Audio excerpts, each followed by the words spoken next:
السلام علیکم، آپ دیکھ رہے ہیں بول نیوز، میں ہوں مونس رضا اور میں ہوں آپ کے ساتھ پلوش شاہ محمود۔ ہیڈ لائنز آپ نے ملاحظہ کی، بلیٹن کے آغاز میں سب سے پہلے آپ کو خبر دے رہے ہیں۔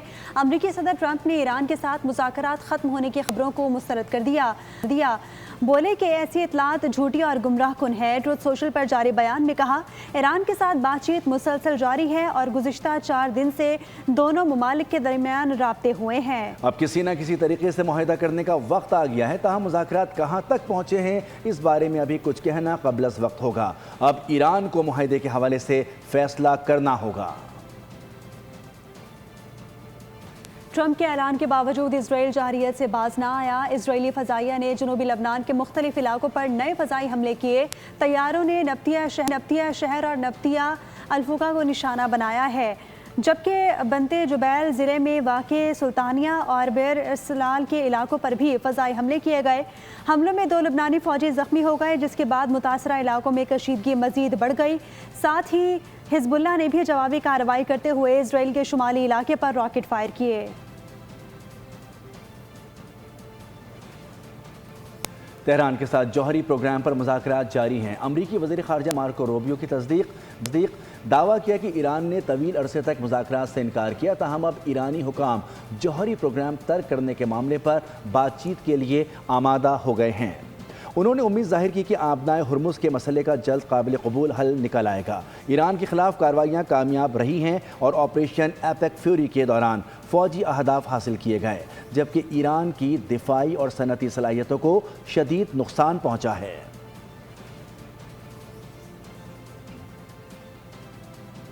ایران کی دفاعی صلاحیتیں کمزور نہیں ہوئی۔ فوجی ساز و سامان کی تیاری کے لیے استعمال ہونے والی تنصیبات دشمن سے مکمل طور پر پوشیدہ ہیں۔ ایران کے خاتم الانبیاء سینٹرل ہیڈ کوارٹرز کے ڈیپٹی انسپیکٹر بریگیڈیئر جنرل محمد جعفری اسدی نے امریکی دعووں کو مسترد کرتے ہوئے کہا، دشمن کو اس بار بھی سرپرائز دیں گے۔ ملک کی دفاعی پیداوار قابل قبول سطح پر برقرار ہے۔ ابھی تک اپنے تمام کارڈ ظاہر نہیں کیے، اب بھی بہت سی ایسی صلاحیتیں موجود ہیں جنہیں ضرورت پڑنے پر استعمال کیا جائے گا۔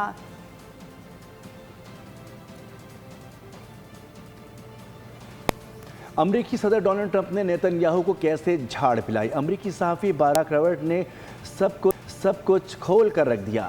سینئر امریکی صحافی نے دعویٰ کیا کہ ٹرمپ نے اسرائیلی وزیر اعظم کو خوب لتاڑا اور کہا، تم پاگل ہو، میری وجہ سے تم بچے ہوئے ہو، ورنہ ابھی تک جیل میں ہوتے۔ انہی حرکتوں کی وجہ سے دنیا تم سے اور اسرائیل سے نفرت کرتی ہے۔ اسرائیل کی حرکتوں پر ٹرمپ بھی ناراض۔ نیتن یاہو کو کھری سنا دی۔ امریکی صحافی نے کچا چٹھا کھول دیا۔ سینئر امریکی صحافی اور تجزیہ کار براک ڈیوڈ نے امریکی صدر کی اسرائیلی ہم منصب کو جھاڑ پلانے کی تصدیق کر دی۔ ایکسیوس سے منسلک صحافی نے امریکی ٹی وی چینل سے گفتگو میں واضح کیا کہ لبنان پر اسرائیل کے مسلسل حملوں کی وجہ سے امریکی صدر سخت غصے میں آ گئے۔ انہوں نے اسرائیلی وزیر اعظم نیتن یاہو کو پاگل اور ناشکرا بھی کہا۔ ٹرمپ نے کال پر نیتن یاہو کو کہا کہ تم بالکل پاگل ہو، اگر میں نہ ہوتا تو تم جیل میں ہوتے، میں تمہاری جان بچا رہا ہوں۔ اب سب تم سے نفرت کرتے ہیں، اس وجہ سے سب اسرائیل سے بھی نفرت کرتے ہیں۔ امریکی ویب سائٹ کے مطابق ٹرمپ چلائے کہ تم کیا احمقانہ کام کر رہے ہو، بیروت پر حملے کیے تو اسرائیل دنیا میں مزید تنہا ہو جائے گا، اور جواب میں نیتن یاہو اوکے کہتے رہے۔ صحافی براک ڈیوڈ کے مطابق دوسری بار صدارت سنبھالنے کے بعد ٹرمپ کی یہ اسرائیلی وزیر اعظم کو بدترین ٹیلی فون کال ہے۔ سبسکرائب کریں اور بیل دبائیں تاکہ کوئی خبر رہ نہ جائے۔ ووٹ ملے نہ ملے، گلگت کی ترقی کے لیے کام کیا ہے اور کرتے رہیں گے۔ نون لیگ کے تاحیات صدر نواز شریف نے طویل عرصے کے بعد سیاسی میدان میں عملی انٹری دے دی۔ گلگت بلتستان کی انتخابی مہم میں کارکنوں کا لہو گرماتے ہوئے سوال اٹھایا کہ ماضی کی حکومتوں نے حسین وادی کو نظر انداز کیوں کیا۔ جلسے کے شرکاء سے وعدہ کیا کہ وزیر اعظم شہباز شریف اور وزیر اعلیٰ پنجاب مریم نواز کو گلگت پر خصوصی توجہ دینے کی ہدایت کروں گا۔ سابق وزیر اعظم نے گلگت بلتستان کے لیے اپنا گھر، اپنا آشیانہ اسکیم سمیت طلبہ کے لیے لیپ ٹاپ اسکالرشپ دینے کا اعلان بھی کیا۔ نواز شریف ہوں جو کسی پہ تنقید کر کے، کسی کی برائی کر کے ووٹ نہیں مانگتا۔ ہم اپنی کارکردگی کی بنا پہ ووٹ مانگتے ہیں۔